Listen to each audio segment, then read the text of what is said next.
Good morning, Tava Baird, Good morning, Jennifer Taylor. and welcome everybody to Mystical Musings podcast. Yes, hello, everybody. It feels like it's been a minute. I think it's just that things have been so busy. And also, Jennifer and I have been frozen. If you're in Virginia, I'm sure this is happening to you too. We have been frozen inside blocks of icecrete. It feels like just it's snow and ice that won't go away from like 2.5 weeks ago. And today it's finally supposed to get above freezing, and they say it might be 50 degrees on Saturday. And I am just so hoping this stuff melts. Oh, that would be so wonderful. The horses are going to be very happy. The gate is frozen shut. It is so locked into the snowcrete that Oh, we haven't been able to open the gate, which is fine because they can't walk on it anyway. You know, it is hard when a 1,400-pound horse does not break through it and would just slide.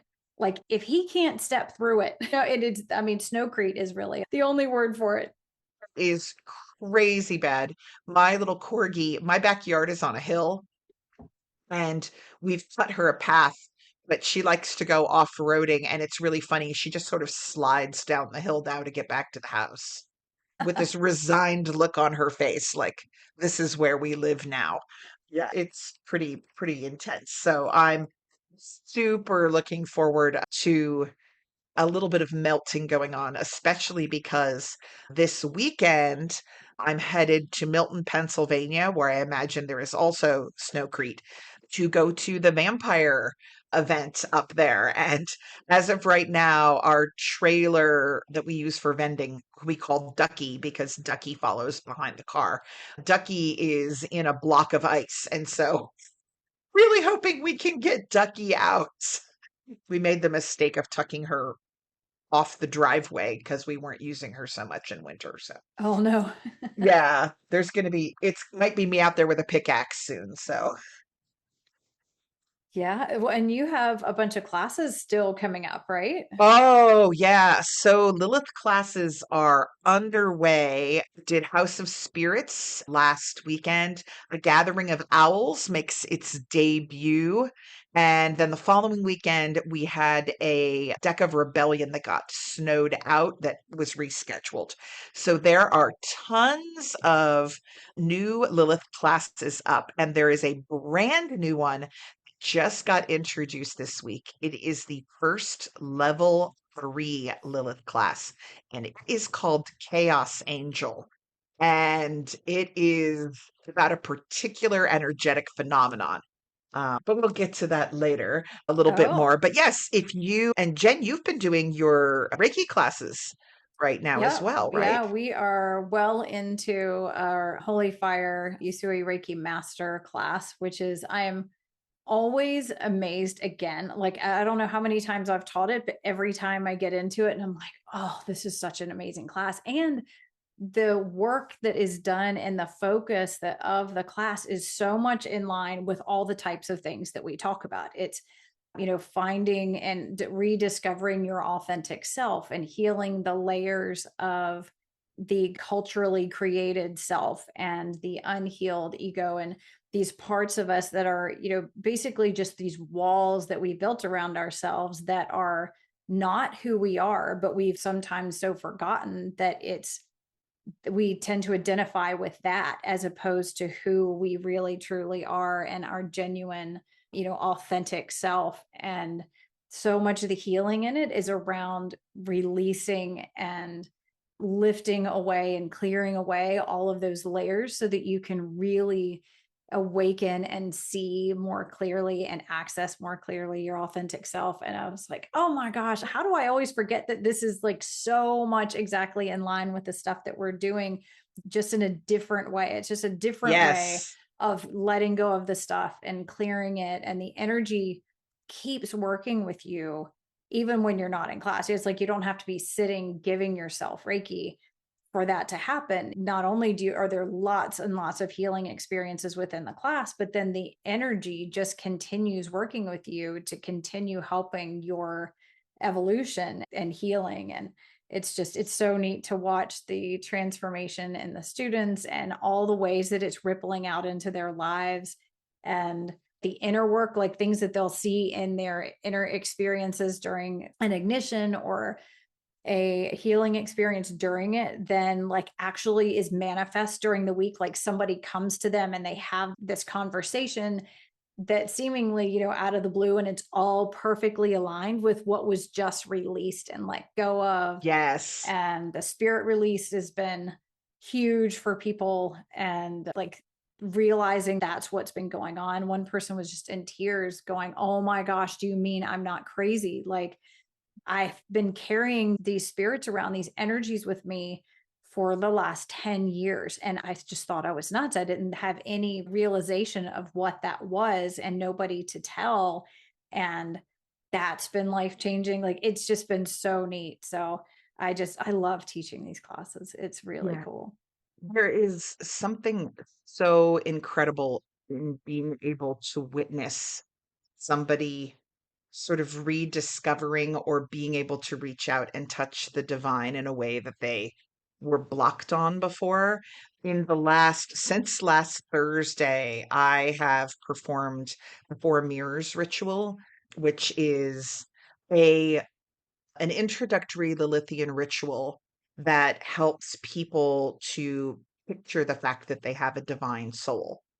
And the ritual is set up in a particular way. And then I sit there and people walk it. And to be completely honest, I don't remember the whole lot of the rituals because I sit and whoever's walking the mirrors, I channel Samael for them. And it's interesting. We get set up and then somebody goes in and I think, all right, here goes. I hope this is meaningful for them. And a few minutes later, I look up and they're crying.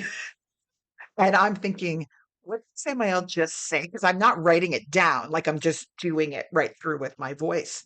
And to watch people, there was one that I did over the weekend, someone who'd been waiting to walk the mirrors for the first time, and to watch them come out of the circle. And there were some other students who had done the ritual previously who hung around to just be support.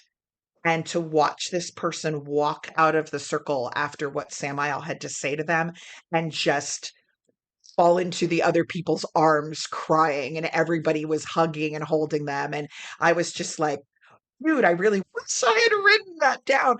People are getting smart now, though. My dear friend Jenn had this idea, and I'm like, why haven't we thought of this before? Because when you're in the moment, in the ritual, you're moving and you're thinking and you're looking at yourself in these mirrors, but Samael's talking to you the whole time. And so afterwards, people are like, what was the third thing he said? And I'm like, I have no idea. So now we have my phone playing the music that you made for the ritual, somebody with another phone recording whatever Samael says, and then they go into the ritual. So now people are able to walk away at the end and like replay for themselves Samael talking, and your music is going in the background, and they can go back and dive deeper into the messages that were there. It's such a privilege to be able to be there for those moments where people go, oh my God, I've been carrying this for so long, or oh my God, I never thought of myself that way.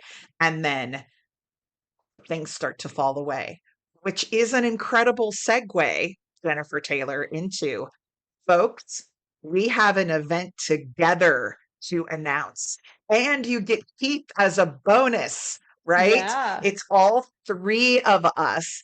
The Power of Story on April 11th. So if you are a longtime podcast listener, you might remember, God, was it like over a year ago? It was well over a year Yeah. ago. Yeah. We did a podcast about creating energetic platforms on which people could gather through art. And we had discussions about it. And then last May, Keith and Jenn and I went and did a Power of Story event at Fertile Ground Gathering. We are returning this year to do it in May there. We're going to be doing it in the Feast Hall Friday night. So much bigger space, which we're super excited about. But we are also doing it inside the mausoleum at Green Hill Cemetery on April 11th. So if you want to come lay there on your lovely yoga mat with your pillow and hear Keith and Jen channel music while I channel Samael to speak with you right there live in the mausoleum at the cemetery. We would absolutely love for you to join us. It is an experience like no other. Tickets are available on tavabaird.com. Just go to the calendar and go to April 11th and you'll see the Power of Story Green Hill Cemetery. Click there, get yourself all signed up and be with us as we bring through energy for you. Yeah. And I know people that were at the Fertile Ground gathering and that were a part of the very first Power of Story have said that they mark their lives by before and after that experience, which is still, I think, probably the greatest possible feedback beyond anything we could have ever anticipated. If you'd said, all right, shoot for the moon, what is the most powerful thing you can imagine? I would not have gone as far as saying, and I know multiple people that have told me that still they are still working with the energies and the shifts that happened then. And, at this point, we are almost a year out Right, from that experience. I think we're at maybe like 11 months from the last one. right. So I cannot wait to see how this is going to go and just what's going to come through. I know it's going to go amazingly. And I think the acoustics of the mausoleum are going to be Oh, really yeah. awesome to have a very echoey, ethereal kind of sound. And yeah, I think it's going to be amazing. And not only is Samael talking to you, but he's actually like leading you on this journey. And so it's almost like a shamanic journey kind of thing where you're going and you're traveling in your light body and you're having all of these experiences, and it's all being held by and supported by the music and the sounds that are coming through Keith and I and from Michael. And so you're in that perfect balance place. We've talked about how I especially see, Michael way up and to my right. It's a very, very high vibration, and Samael down to my lower left. And it's like you get to be right in the middle of this perfect balancing of energies as Samael's taking you in one direction and you're going really deep, and Michael is holding this balancing energy at the same time. So I really think that that's part of what helps people go so much more deeply and have that much more powerful of an experience, because they have that balance to where you're able to go deeper into certain things by also having the energy of its opposite to some extent it had there too. So Exactly. it's so profoundly held. And I know at the Fertile Ground gathering there were so many, well, and even with the recordings that we've done since then, which we still have to manage to get out so that people can access it if they are not nearby, a whole host of angels and other divine beings show up. It is like standing room only for the unembodied divine aspects. Absolutely. Absolutely. It is, yeah, I'm so excited to get back into that space. And it was funny because when we first went to Fertile Ground, we had never done anything like this. And we really had to give up control and say, we're not going to try to plan it. We're going to plan how we greet people and how we explain what we're about to do. But then we're going to go in and we're going to let Michael and Samael lead. And if you want to see really surprised people, take a look at Jen and Keith and I at the end of one of these things. Uh, we always, because we don't know what's going to happen. And then, something unexpected always happens. I mean, Samael's never spoken on anything we predicted before. I tried to steer him in a direction at one point and he kind of went that way, but then it was all different. It's really funny. If you could see in Jen and Keith's studio when we did the recordings, we would hit stop because it's one unbroken, like 45-minute to an hour recording, no editing, just live. And I don't think there was a single one we recorded last summer where we didn't hit stop and then go, what the hell was that? What just happened? What just happened? And we'd be like, what was that? And then Keith would go back and listen to them that night and be like, oh my God, you guys, you have to listen. So, Yeah, because a lot of yeah, times we can't hear what's being said. Yeah, so we go into it where we have no plan at all. right. It's just we typically start with the music and then Samael starts speaking. And for a lot of it, we can't hear what you're saying at Yeah. all. And And because I'm channeling, so I yeah, am not focused, like I'm not listening to the music because I'm just bringing him through. So it's always a surprise and a delight afterwards to go back and listen and go, that's what happened. I mean, I was in the room, but it is. It's always so surprising because I can hear Keith, but I can't hear you for a lot of it. But we're each listening to our individual guides and bringing that through. And then to hear how things come through, where there'll be these moments where, I mean, the exact second that you say something and we make a certain sound, or we all stop, or, there'll be all these things that if we had planned it and practiced it over and over and over, to be able to pull that off would have been like a monumental feat. And yet these right. things just happen because we're Yeah. all just being led, and they all know what they're doing. Like They all know our what they're guides, doing. they know what we're doing. They know the plan. They have a whole thing, but we don't have any idea. So it's always so amazing to go, oh my goodness. As soon as I started making this sound, you said that. And I was like, a raven came into me and I was making these sounds and motions. And I didn't realize that you were just saying we took flight or something. Right. There was one, and I can't remember which one it was, where Samael said something like, I am the voice of the storm or something. And then an actual storm broke outside.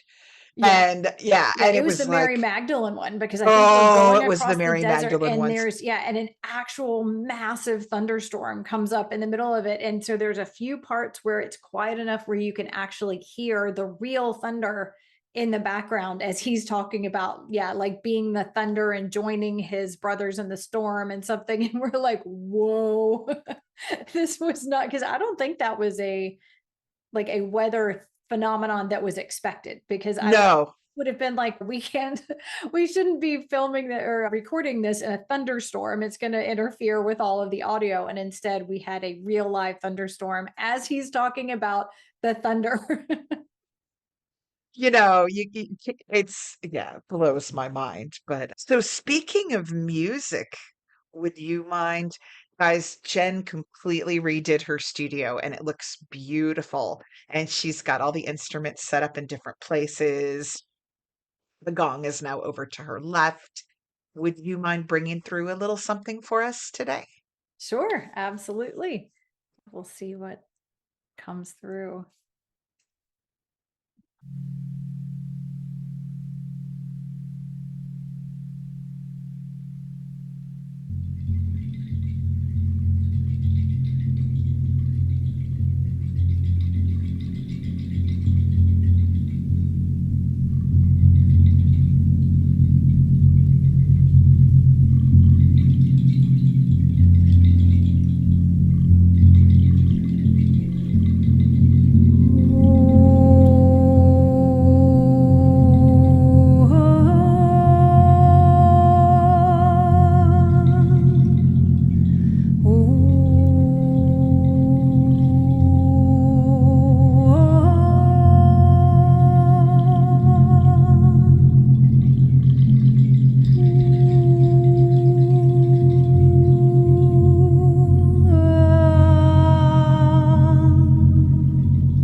I I did not know how much I needed that gong and your voice with it in my life until just this moment.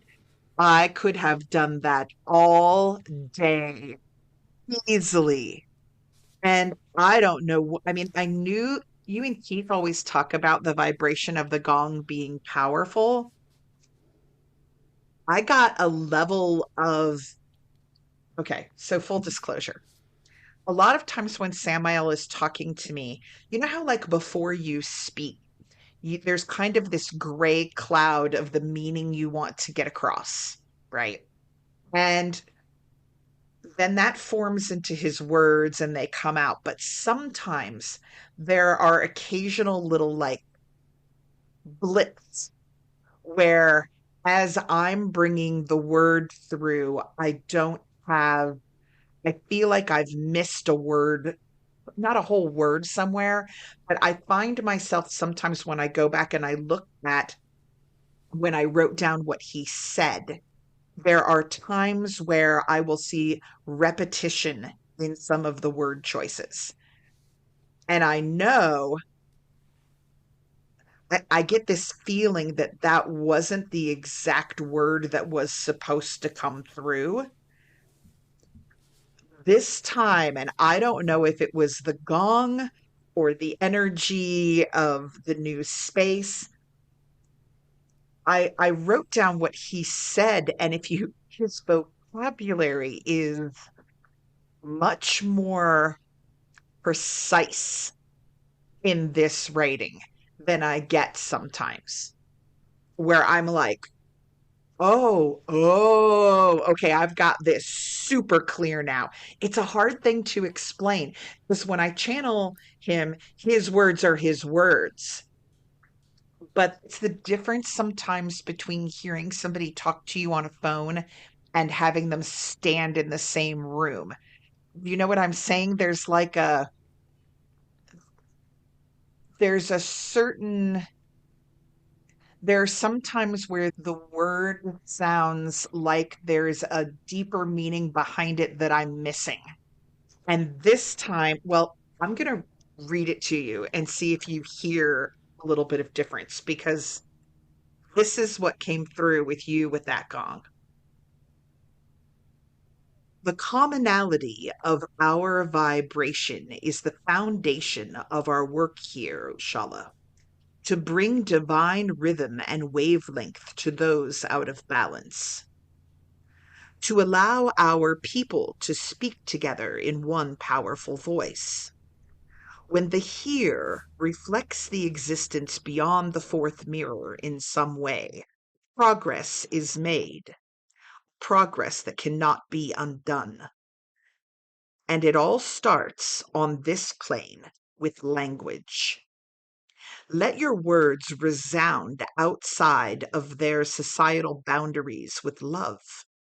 Let us turn to one another and say, "You are heard and seen," and this statement is not a rote platitude.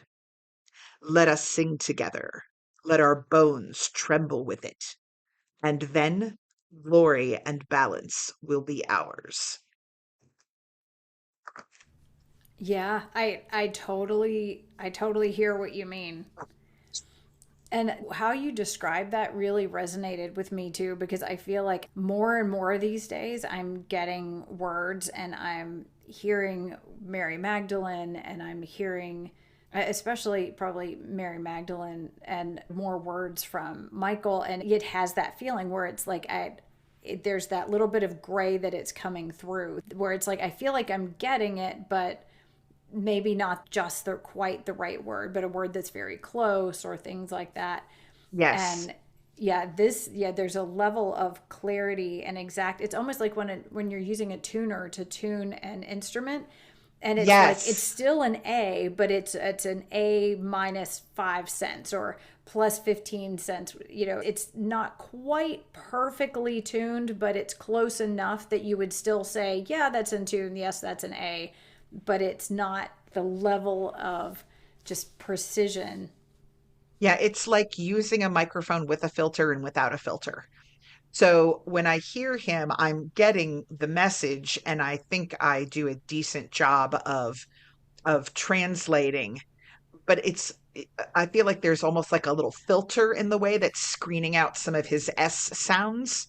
And I feel like I got full S sound today. Like the S just kind of went whoop, and it just came through. And I don't know if it was the gong or the vibration of your voice I don't know what it was, but that vibration, I mean, The uh, gong is, we Keith and I have said many times, and lots of other people, this is not just us, but that the gong is like portal opening. It is no doubt about it. Like you play this gong and you feel just portals open. And yeah. it's like the veils just disappear. Don't even so much thin as like disappear. So it makes total sense to me that the gong would have done that, because it does have this real clearing, opening these portals kind of energy. And it was interesting because I was playing it differently than I normally play it, and I was going in a counterclockwise motion, which is typically the clearing away and removing. So it's like clearing away and removing any sort of barriers or things in the filter, and like really clarifying things and opening. This is a fantastic segue into the question I had for you today, because you were talking about going, counterclockwise to the left, and that's clearing and opening. My many years as a practicing Wiccan, I always went clockwise. That was raising power, right? But since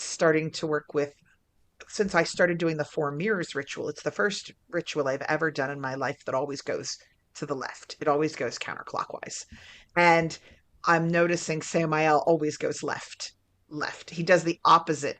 And I always thought of it from a witchcraft standpoint, sort of as raising power, lowering power. But I think it's a difference between right hand path, left hand path, and also so much of the work with Lilith begins with undoing.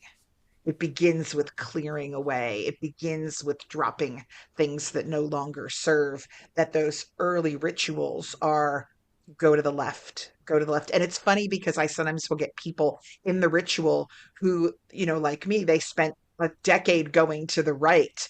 And I have to be like, you're going to go to this side first. It's just interesting. It's so funny to me because what he just said and the things we were talking about earlier before you sang all really feed into the question that I wanted to bring up today. And this is going to be a doozy of a question that may take us more than one episode. So here we go. Back when we started the podcast, we were in a completely different place. What is that? Year and a half ago now? Maybe? We Yeah. started in like Gosh, it August or seems like it would be September. so much further away from that. But yeah, I think maybe we did our first recording maybe in August of, would it be 2024? Yeah, I think that's right. And so we started the podcast, and at the time, we didn't know what this was going to turn into. I was not channeling Samael during the podcast. We kind of came on, and our original business cards that I think I still am using around here somewhere in some cases said a witch and a Reiki master walk into a room. And we sort of started off talking about comparison of energy and or practice, and realizing that although we came from different traditions and backgrounds and our education was different, we ultimately were aiming for the same thing, right?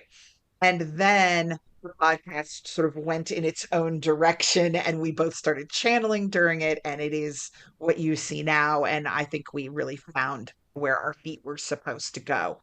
So I taught a class this last Sunday called House of Spirits. And House of Spirits is essentially its class on hauntings, right? Because as humans here in our Western society, we sort of loop a lot of energetic phenomenon into the idea of ghosts, right? A lot of people walk through their daily life and they're not aware of any of the energies around them. And when they do feel something, it's spooky or it's ghostly. And especially having volunteered inside what people would term a haunted dwelling over the last year and a half or whatever. One of the things that I learned was Samael sort of started breaking down energies for me and saying, what you're witnessing is this, it's nothing to be worried about. Or what you're witnessing is this is something that where you could be of service.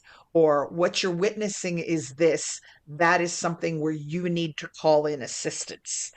And sort of putting things into a format, talking about moving energies in a very specific place. This isn't even getting into energies we move ourselves, but just energies that resounded, that you might encounter, broad categories of energies that you might run into in a place that a lot of people would call haunted. And he extrapolated that out and said, people think that these phenomena only happen in one place, and that's just not true. They're around us all the time. We just don't environmentally pick up on it. But one of the things that was really neat about this class is that a lot of times, as I am giving people the terminology that Samael uses, people are familiar with the phenomenon or the situation. They just didn't have a word for it. And so, one of the things that the class does is it kind of gives us all collective vocabulary so that we can then discuss the movement of energies in a better way and say, this is something that appears to be conscious. This is something that is unconscious. This is something that is linked to an embodied being. This is something that is linked to place. This is something that is a natural phenomenon, whatever it is. And I realized that one of the things that was neat about the beginning of our podcast is we were doing a lot of comparison of language. You would say, I call that an X, and I would say, oh, well, the witches that I know call that a Y. And we got this commonality of language. I remember, I think it was like a year later, we both decided we were like, we need more names for Sacred Dark than we have, because we realized that there were metaphysical concepts that we literally didn't have good words for. But when you have similar words, then you can discuss, or if you at least know the equivalent word when you're learning another language. And so, one of the things that came up for me in this, and we were talking about this earlier in this podcast, you were saying some of these people have attached energies that they need to put down. And I'm thinking, I probably have a different word for the exact thing that you're talking about, but I don't know the equivalent between our words. And so I thought it might be interesting a year and a half later, as we've both ventured a lot further down this energetic path, to say, when I'm working with someone and they have an entity attached to them, I have curiosity about like, wait, do you mean, is this an energy? Is this a conscious entity? And to know what you call it. So then I can be like, have that same thing. I'm just calling it something different. Also, when we first started the podcast, you had done a lot more energy moving and work than I had. So I just called everything a spell, right? And now my education has picked up and has been reframed. And so I would love to talk about, and also so I can ask Samael if there are parts that I'm missing when I'm like, well, wait a second. Jen just described B and you've never discussed that with me.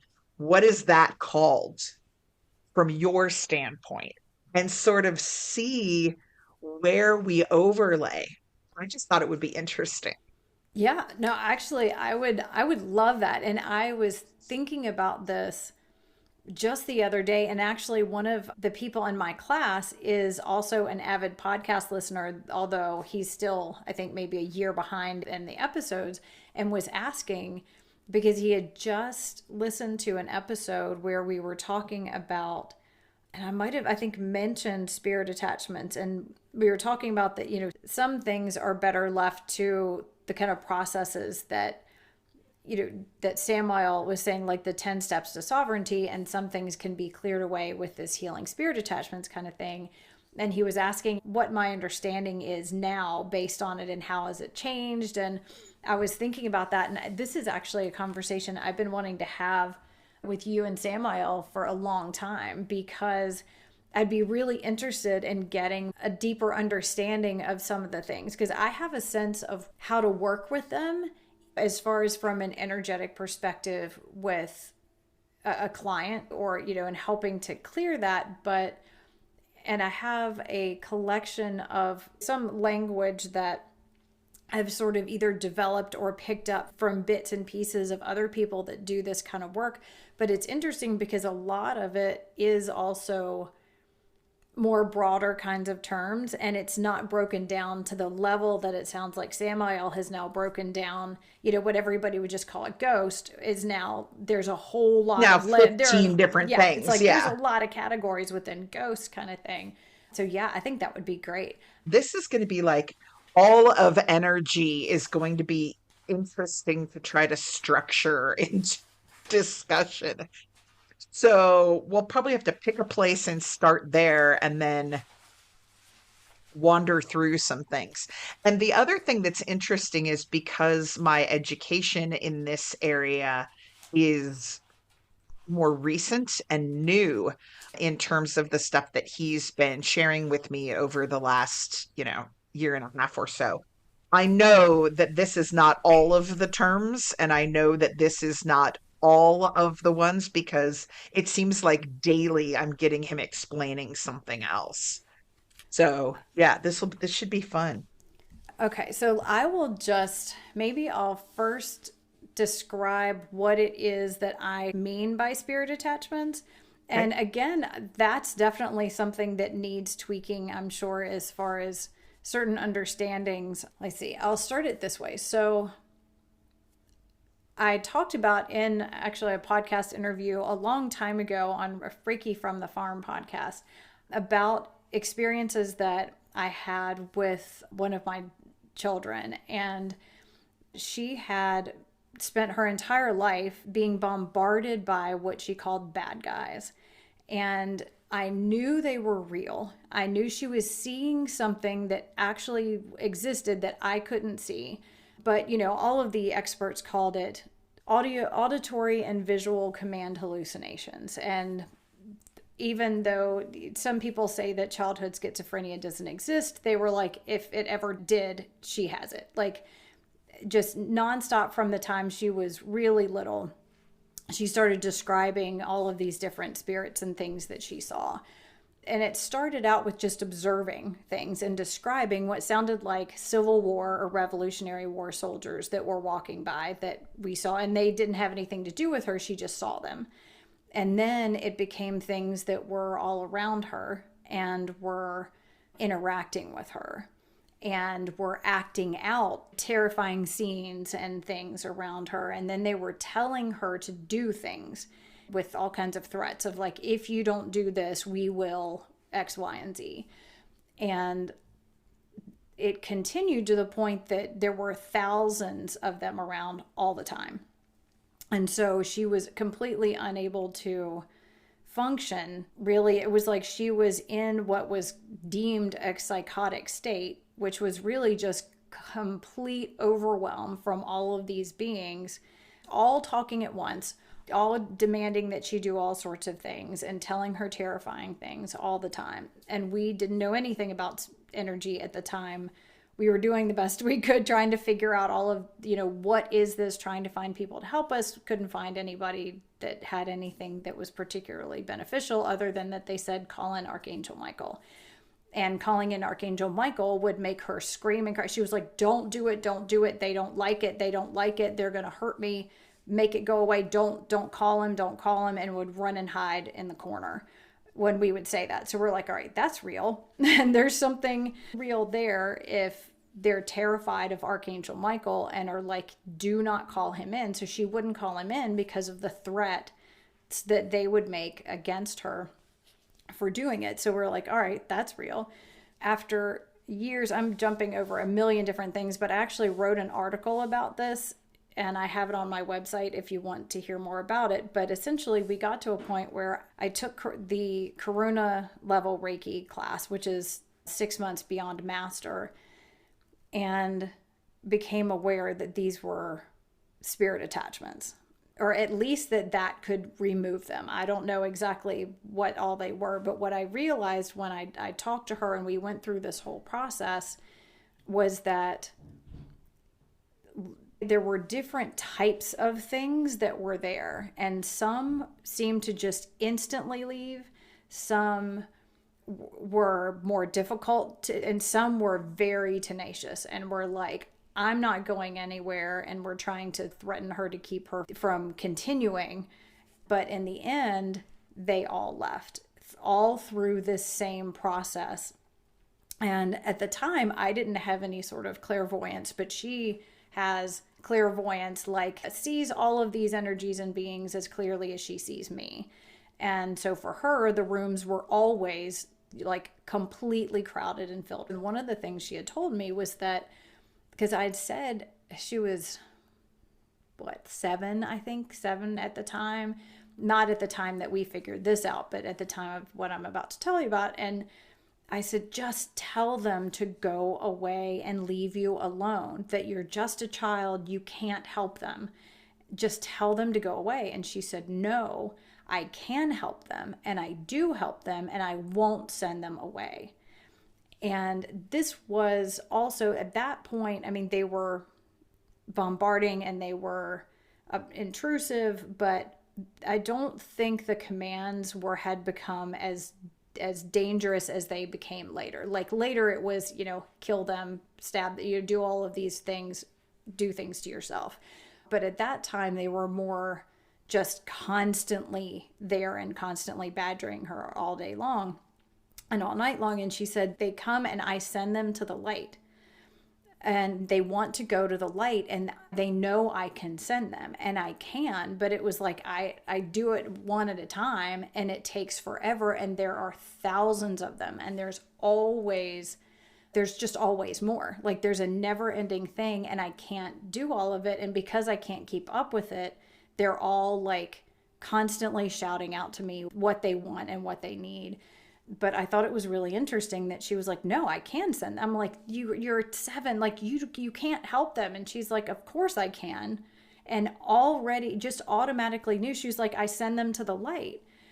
So that started adding to our understanding of what was happening. And then there were the ones that came in that were just telling her to do really dangerous things that she didn't want to do, but felt like if I don't do them, something terrible is going to happen. Okay, so fast forward to me realizing, oh my gosh, I think this is what they are. I think they are spirit attachments. So after I had enough experience and practice with it, because the idea of all of it still scared the absolute crap out of me, just scared me to death, because I saw what it did to her. And I think the reason I couldn't see and I hadn't been able to develop any of these clairs was because some part of me knew if I'm seeing what she's seeing, we're both going down. Like I can't steer this ship if I can see all the stuff that's happening and I'm then bombarded as well. Although I'm sure energetically I was affected by all of them, but at least I couldn't see it. So it was easier to kind of block out.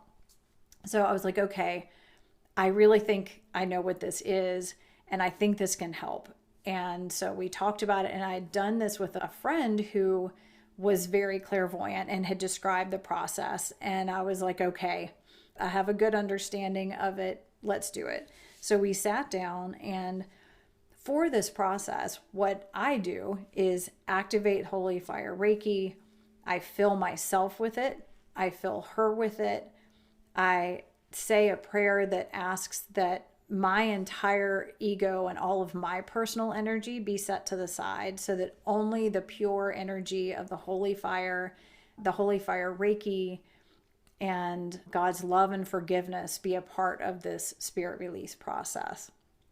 So I really step back and take myself out of it, and I'm just the conduit for the Holy Fire energy, and then am calling in. And by that point, I was working regularly with Archangel Michael, especially for this process. I always did that. I worked with Ekajati and would call in them and Jesus and all the angels and ask for them to come in and surround her and help to lift away and heal all of the spirits present.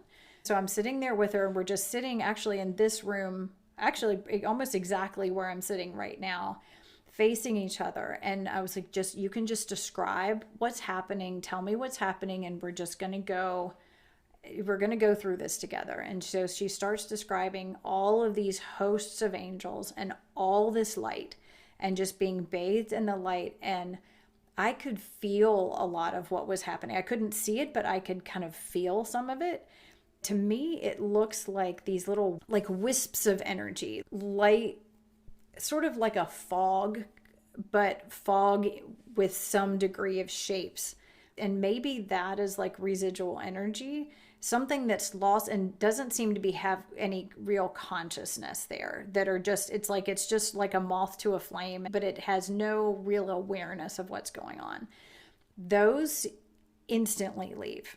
It's like those just instantly go up into the light. And essentially what's happening in this process, as I understand it, is that these angels come in, the light comes in, and they speak to and interact with the energies and offer them to go to the light, to go up in and be healed, like return to their ancestors, return to some level of the all where they can receive more healing and return to their original soul essence, or get closer to that and have help.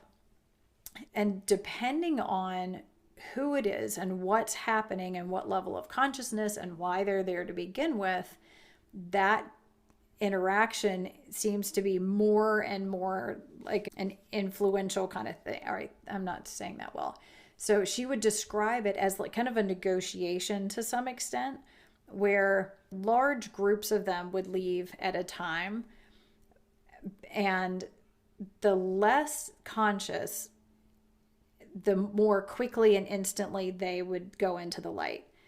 The ones that had more conscious awareness that I'm here and I'm here for a reason, those didn't just automatically leave. And a lot of them, and this is where now I've come to a thing where I have a slightly different language for some of them. One group I tend to call like guardians, where they've been called in a lot of times because we have like maybe we're going through a trauma, or, we're a child and we're afraid and we're just like, somebody help me, just somebody help me. And they come in and are like, all right, I'm going to help you. But the kind of help they provide, it's like eating a bag of chips, maybe. It's like stress eating may feel like it helps you get through the preparation for a meeting when you're super stressed, but it's not really ultimately the most helpful kind of thing. It's like, it's not a healthy thing to be doing. It's not the best way to get through it, but it serves some kind of a purpose in the moment. And so my understanding is that there are certain types of beings that come in that we kind of unconsciously call in, that are like, I'm going to help you get through this. But their way of doing it, like, let's say going through a massive heartbreak where your heart has just been broken and you're like, I can't do this anymore. I feel so vulnerable. And so they'll come in and it's like, all right, I'm going to wall off your heart and make sure nobody can get to it to keep you safe, so nobody can break your heart again, which in that moment may help you to feel safe enough to get through this traumatic thing.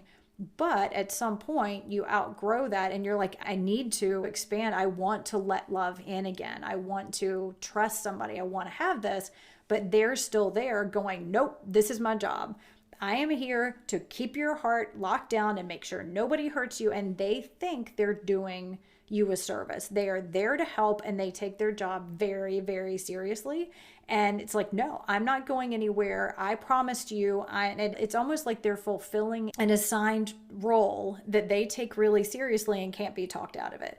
And so a lot of times then the angels that come in, it's like what happens is that they are explaining this is actually harmful. Not only am I offering you healing for whatever you need help with, but help them to realize that they're actually causing harm by staying, and that they've kind of overstayed their welcome, and that by being there, it's causing harm.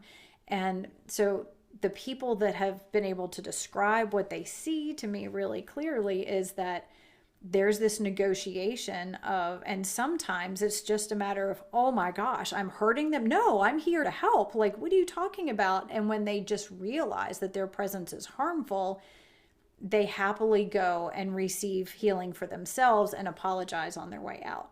Then there's some that seem to be assigned to being there. And I don't know exactly what the assignments are, but actually part of the language in the spirit release is that we're asking the Holy Fire Reiki to flow through all the spirits attached, all of their cords and connectors and sources of power, and all their assignments, and all those who have given them assignments.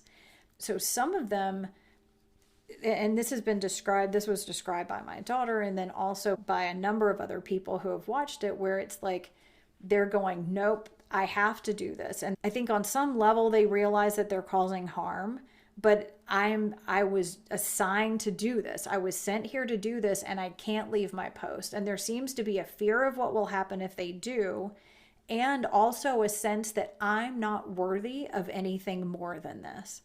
And those negotiations are the most fascinating. And she would describe, and a lot of times they looked the most grotesque.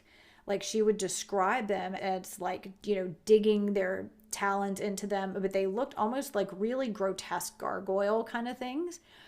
And were like, I'm not going anywhere. And there tended to be what was described as like these epic battle kinds of things. But at the same time, there was a conversation going on that was like, you are worthy of more, and I am offering you grace and healing and forgiveness. And not forgiveness in the sense of, you're bad, I'm good, and I'm going to forgive you, but you can let go of all of that. No matter what you've done, no matter what has happened, you're not irredeemable. Everybody's getting offered this light and this opportunity to transform and to return to your original state.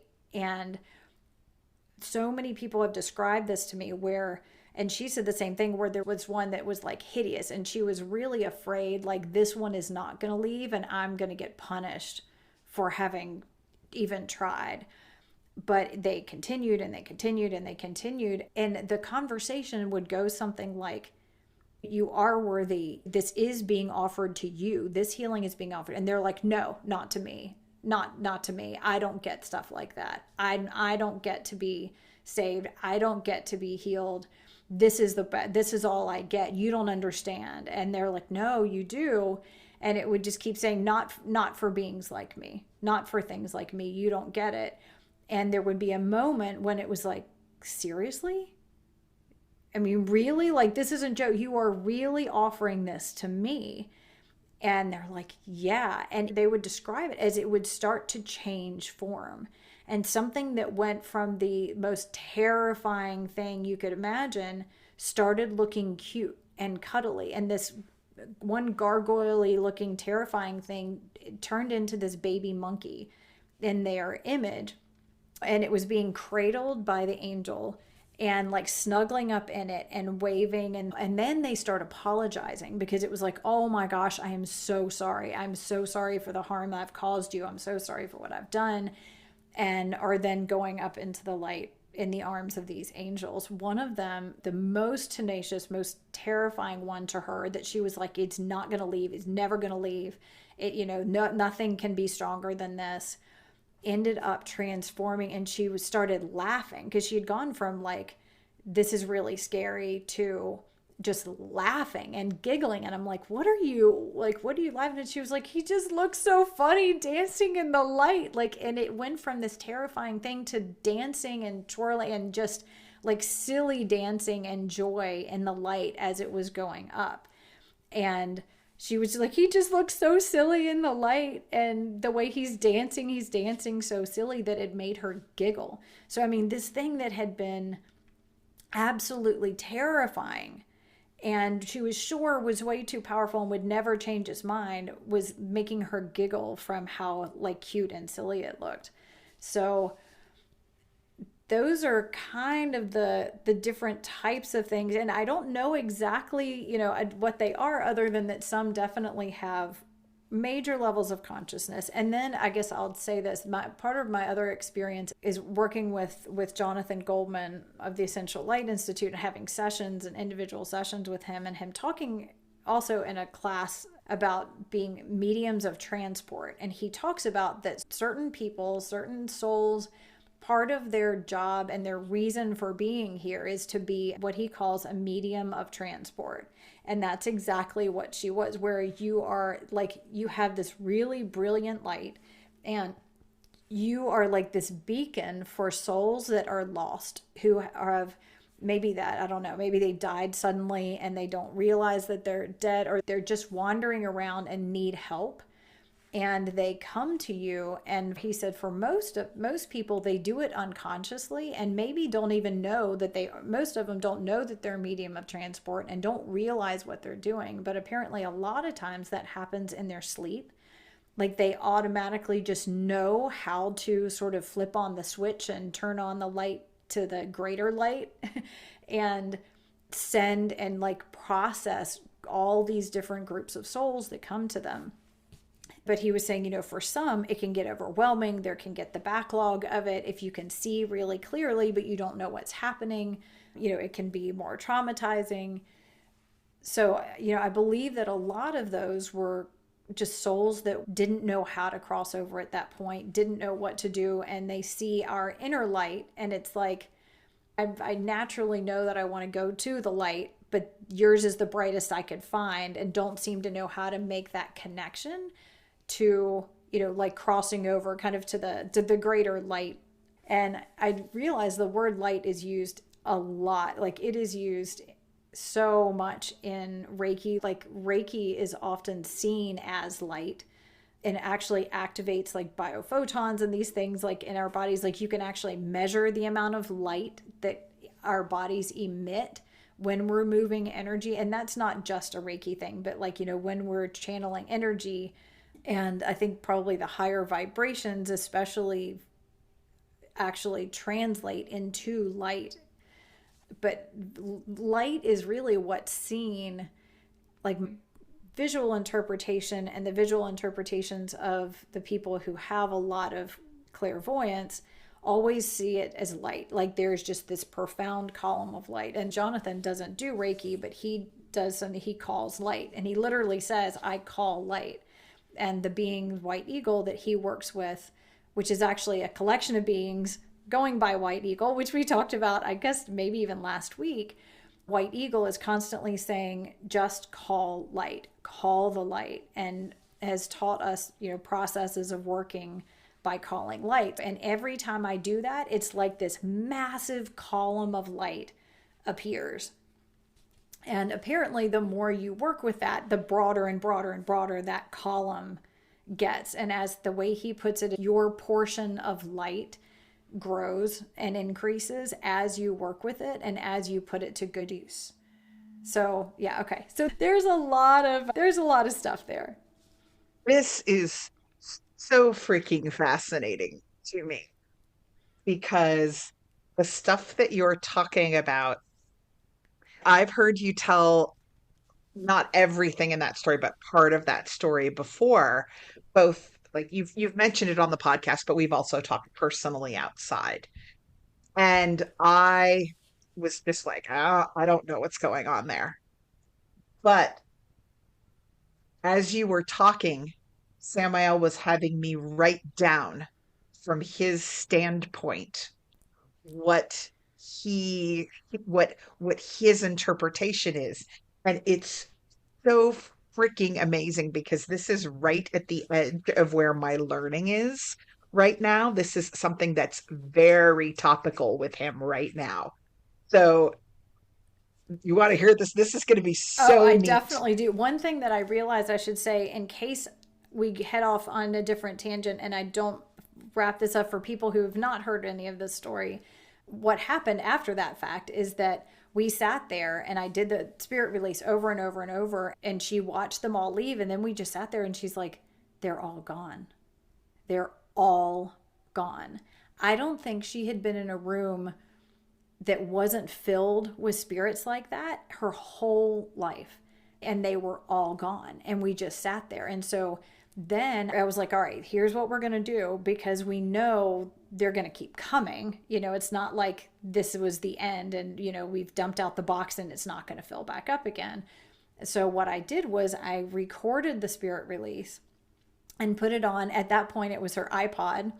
And I said, anytime one comes in, just put on the spirit release and know that they will get the help that they need. And so she started doing that. And most of the time, that recording was enough. And that recording is actually, I've made other ones since then, but that's essentially what is in the peace and release. So I know you hear, like, people hear us talk about all that Uh, time. The spirit, yeah. there are multiple layers of spirit release in that peace and release, in addition to the channeled spirit release that we're bringing through with our voices and the instruments. So she started playing that, and she could get them to leave. She could get them to be moved on by the angels. When they were all cleared away, she was able to start seeing angels. And it was the first time in that process that she was ever able to see angels instead of just terrifying, really upset, really confused, or really consciously malefic beings. And then she started being able to feel the difference between the vibrations of them. Because a lot of times they would pretend to be angels, but they weren't. They could make themselves look like angels, but they couldn't fake the vibration. And when I taught her how to feel into what they were based on their vibration, she said instantly then they would know if they would turn into the form that they were currently occupying. And inevitably there would be maybe 10% that wouldn't leave with that recording alone, and she would call me in and I would do it directly, personally, specifically for that. And I would call in Archangel Michael and I'd call in Ekajati and Jesus, and we would get that cleared. And I realized I don't normally talk about Jesus necessarily, but Jesus is actually the divine being that brings us the holy fire energy. And so I work with him as a guide, especially when it comes to spirit release stuff. And then I taught her Reiki, and she got Reiki Master, and Reiki Masters when you're able to start doing these for yourself, and even Karuna Reiki. So then she got to where she could do it for herself. So she didn't have to call me in for that, maybe 10% that wouldn't leave. She could do it herself. And the longer we went, the less of the ones that wouldn't leave easily, I think, were coming in. And what happens, one of the things that happens in this process is that the first part of it is that you're flowing the Holy Fire Reiki through all of the spirits and the cords and connectors and all those things that I was saying. Then you're asking that the Holy Fire release and heal all of those things. And then you just turn the whole thing over to, the team and go, okay, Call you time guys got divine. it. When that's over, the second stage of that is sending the Reiki in to heal and fill up and seal those spaces in us that allowed the spirits to be present, so that they cannot be used by unhealthy spirits ever again. And so the idea is that a lot of times it's our own unhealed places that allow these energies to come in. And for my daughter, there was a lot of other things going on, but just regular people who are not having so many other traumas, we still have all these different sorts of attachments and things and that are with us. And so every time we do this spirit release and they get healing, we get healing because they leave, and then that space that allowed them to attach, that space that had some sort of hurt, some sort of thing that was unresolved, was unhealed, that gets filled up and healed and sealed. And so it's like our aura becomes more and more intact and more healthy. So it's better able to hold our space and hold our boundaries so that we are not as easily drained and just kind of picking up on things. So, but I wanted to be sure not to leave anybody thinking that she Yeah, was with still in like, that space. So no. now she can stay clear all the time. Oh my God. Okay. So this is so interesting because this is the same story that you just told me with slightly different words. Oh, I can't S- wait. I cannot So, wait to hear what okay. he has to say. So I hate to leave you hanging, but this conversation went on for 3.5 hours. So this is where we will leave you for this week, and then we will continue with the next part next week, where you will get to hear what Samael was telling Tava throughout the whole story and how he sees the entire story that I just told from his perspective. And it is really amazing and illuminating. But in order to leave you here in a good place, it seemed only fitting to end the podcast with the spirit release. And actually, I guess you probably heard it maybe the beginning of the last episode, but this is again a recording that has many layers of the spirit release in it, as well as channeled song through various instruments and my voice to really help to lift and clear away all those energies that we pick up during the day. So this is Peace and Release. And again, if you want to be able to access it, it's streaming for free on my website. Or if it's something that you want to download and be able to have it on your own personal device, you can access that also through my website, omnivara.com, and have a link to the Bandcamp where you can be able to stream it or download it in a much higher quality as well. So here is Peace and Release, and I hope that your week is filled with peace. Many blessings. Until next time.